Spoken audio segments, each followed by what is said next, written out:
Welcome to పుస్తల్ channel. Parvati దేవ్ స్నానం చేసేటప్పుడు పసుపు రాసుకుంది కదా, ఆ పసుపుతో వినాయకుని చేసి పేనం పోసి వినాయకుని డ్రెస్ ఇచ్చింది.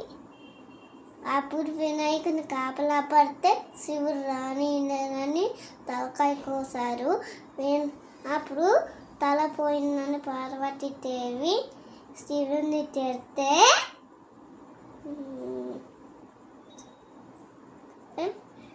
ఏనుగు తల పెద్ద అతికిచ్చారు అని వినాయకుడు హ్యాపీగా ఉన్నాడు.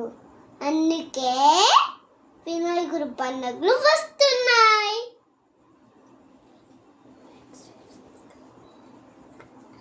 లైక్ చేసి సబ్స్క్రైబ్ చేయండి. Bye bye friends.